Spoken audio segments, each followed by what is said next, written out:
Residential electric customers who install solar panels often have questions concerning their Alliant Energy electric bill. It's true, solar can reduce or eliminate electricity costs, but you still have an electric bill. Your bill is likely to have an energy consumption charge some months and a generation credit other months. Let's review what determines your electric bill and how we factor in the energy your residential solar panels produce. In this video, we'll examine a bill for an Iowa customer who installed a residential solar system under the Inflow Outflow tariff approved by the Iowa Utility Board. In this example, the customer's solar system produced more electricity than their home consumed. The customer has an excess generation credit on their bill statement. First, let's go through page 1 of an electric bill. The first page summarizes the account. At the top right, you'll see your account number, the bill amount due date, and the amount due. You'll also see your previous balance, which was the amount due on last month's bill, the payment received, which was the last payment you made, the balance forward, which includes your previous balance minus any payment received, and your current charges, the charges that accumulated for this month's bill. On the left side, you will see the readings we obtained either remotely or manually from your meter during the bill's time period. If you see an estimated next to either number, it means we estimated that reading. Below the meter readings is the number of electricity units you consumed during the reading period. We calculate this based on the difference between the two meter readings.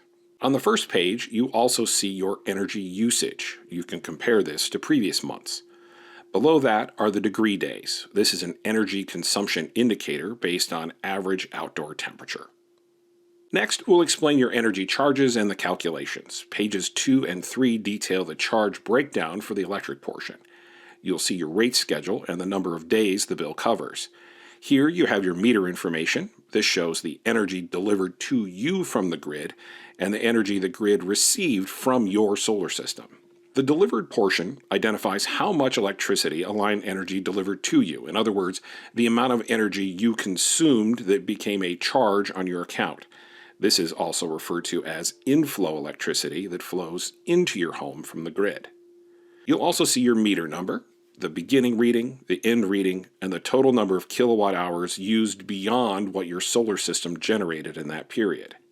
The received portion identifies how much electricity Alliant Energy received from you. In other words, it's the amount of excess energy your panels generated that your home didn't use at that time.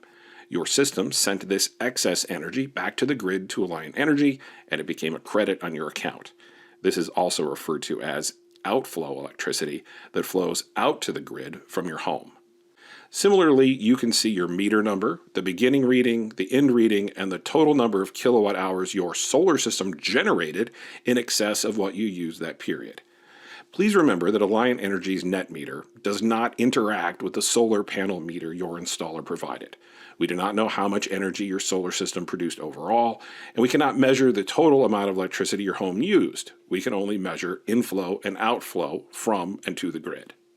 Now, moving on. The subtotal inflow energy charge amount is the cost of the total charges for the electricity Alliant Energy delivered to your home. We calculate this based on either a winter or summer step and applicable tariffs for your rate schedule. During certain months of the year, the price per kilowatt hour of energy decreases as you use more.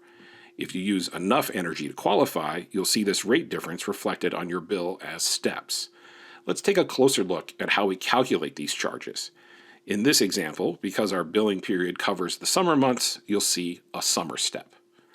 Each step has a ceiling or cap of kilowatt hours. The cost of electricity remains the same until you reach a certain level of average kilowatt hours per day. At that point, you max out the cap and begin to be charged according to the next step rate. In this example, the first step caps out at the first 16.438 kilowatt hours per day. The second step caps out at the next 23.014 kilowatt hours per day. This customer's total usage was 813 kilowatt hours. We determine the average kilowatt hours used per day by taking the 813 and dividing by the total number of days in the billing cycle, and in this case we get an average of 27.1. The first 16.438 kilowatt hours of those maxed out the first step rate, and because they use a total of 27.1 kilowatt hours, and we billed the first 16.438 kilowatt hours at step 1, The remaining 10.662 kilowatt hours we billed at the second step rate. Now that we understand where those units of electricity come from, we can calculate the cost. We multiply the kilowatt hours in the first step by the number of days in the billing month, 30 days. We then multiply that result by the first step tariff. That gives us the total charge at the first step rate. We then follow the same equation to calculate the second summer step rate charge. To calculate the remainder of the section, we take the delivered usage, 813 kilowatt hours, and multiply that by the applicable tariffs for each line item. This gives us a total for each item. Once we get the total per line item, we add it all together. This amount equals $157.19. This is our example customer's total charge for the energy consumed. That's the energy that flowed in from the grid to their home. The next step is to calculate the subtotal outflow energy credit amount, the total credits of electricity Alliant Energy received as excess from our example customer's solar system. Like the section above, this energy is calculated based on either a winter or summer step and applicable tariffs for the rate schedule. Let's take a closer look at how we calculate these charges. Again, because our billing period covers the summer months, you'll see a summer step. As explained previously, each step has a ceiling or cap of kilowatt hours. In this case, the cap is the maximum number of kilowatt hours at each step rate that a residential solar system can produce and send to the grid for Alliant Energy to purchase at each step rate. The first step caps out at the first 16.438 kilowatt hours per day. The second step caps out at the next 23.014 kilowatt hours per day, and the third step is anything over 39.452 kilowatt hours per day. This customer's system sent a total of 1,123 kilowatt hours to the grid. We apply the first 16.438 kilowatt hours per day the customer generated, and that maxes out the first step. The second step has a cap of 23.014 kilowatt hours per day, and the system didn't reach that cap. Because they use a total of 37.433 kilowatt hours, and we build the first 16.438 kilowatt hours at step 1, the remaining 20.995 kilowatt hours will be billed at the second step rate. To calculate the remainder of this section, we take the received excess of 1,123 kilowatt hours and multiply it by applicable tariffs for each line item. This gives us the total for each item. We multiply the kilowatt hours on the first step by the number of days in the billing period, 30 days. Then we multiply that result by the first step tariff, and the amount equals $57.62. We will then follow the same equation to calculate the second summer step.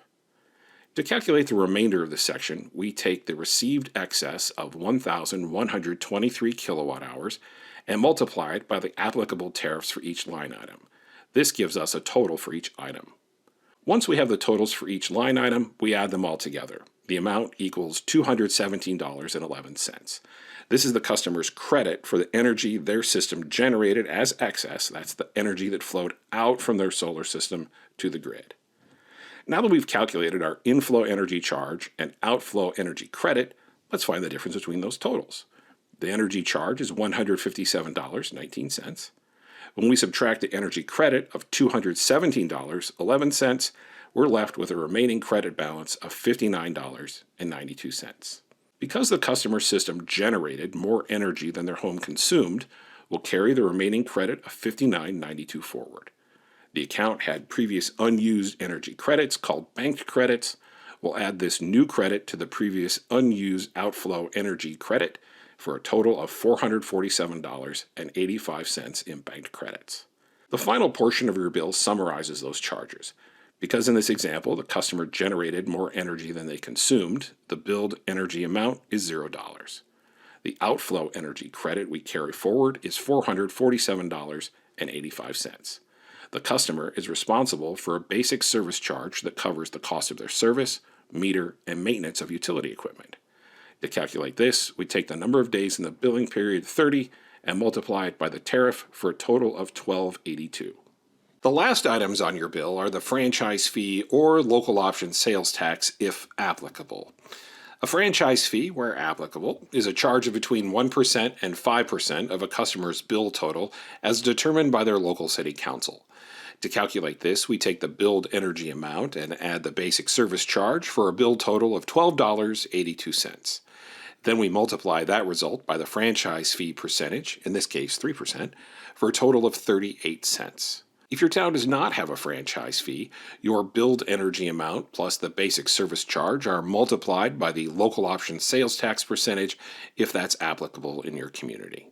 Finally, we add all those totals up, and the bill equals $13.20. This is the amount due on the customer's bill, and it cannot be covered using energy credits. The customer must make the full payment to avoid late fees or disconnection.